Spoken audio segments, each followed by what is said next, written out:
My name is Pete. I'm from Respiratory. Been here for about over 15 years. We've had this Avia for about over 10 years. This is the ventilator of choice for the NICU. It does everywhere from NICU mode all the way up to adult mode. And you can see the dots here. And right now it's set up for NICU. Usually we have a sticker up here, so we put a sticker up here on this one. So we know this is designated for NICU. And over here you have your patient data.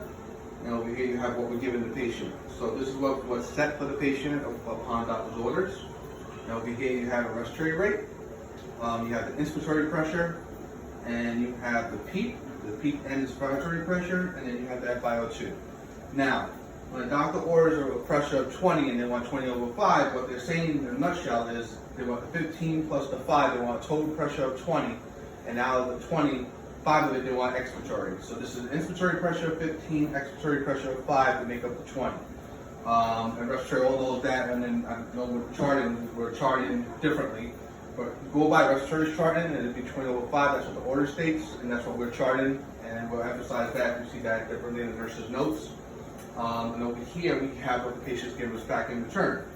Over here, we have the towel volume, the respiratory rate, minute ventilation, which is towel volume times respiratory rate, peak pressures, and mean pressures.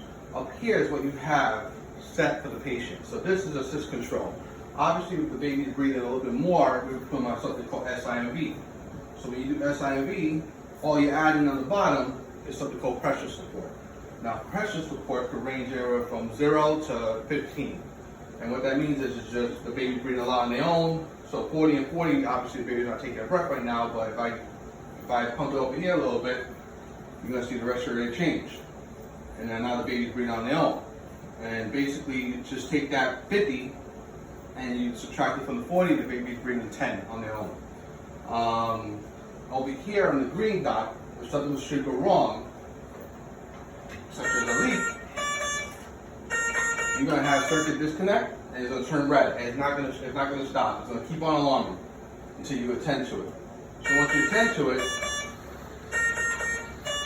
you hit this alarm silence button. You're good for 2 minutes. Now, over here you have increased O2 and your suction. So I suggest that you guys hit the suction button, because if you hit the suction button, it increases the oxygen up 20% more than what the patient's getting. For example, the patient's on 50%, and you hit that, it goes up to 70%. The concept the nurses are getting is that if they hit that, they'll make it get 100, which is not the truth. Only in adult mode it does that. In NICU mode, it goes up to 20% greater of what you have set. Over here, it's also O2 because I'm trying to give oxygen, it's not plugged into the wall. So as long as you hit the alarm reset, you should be able to see green. I can always go back if you call me, 5 minutes later and say that the alarm keeps on coming, check it out, come look at the log and see what's going on. So you saw how easy that was for this to become disconnected. You can barely hear it. So if you got something red going on and you can't make it stop, that's a high priority alert. So what you should do is know where the needle puck is, know where the ambu bag is, and bag the patient, because it could be as simple as that. It could be as simple as one of these prongs things coming out, and you won't hear it, you won't see it, you won't feel it. So what we suggest is, if it's red, you can't make it stop. No matter what you do, you're not going to make it stop. So for the safety of the patient, disconnect the vent, call us, stat, we'll come up, and we can fix the problem right away. Again, you don't hear it right now. So that's very dangerous. Don't try to fix it. That's the worst thing you can do. And again, you don't hear it.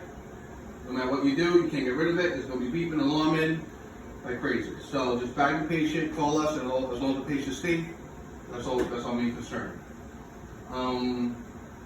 So then, to stand by, you have to hit screens. You hit standby. Once you hit standby, this is your standby mode. Now, as soon as you put the baby back on, it will kick into the previous settings of what you had set previously. This vent also does, if we ever get stuck in an emergency, this vent also does these CPAP as well, about prongs.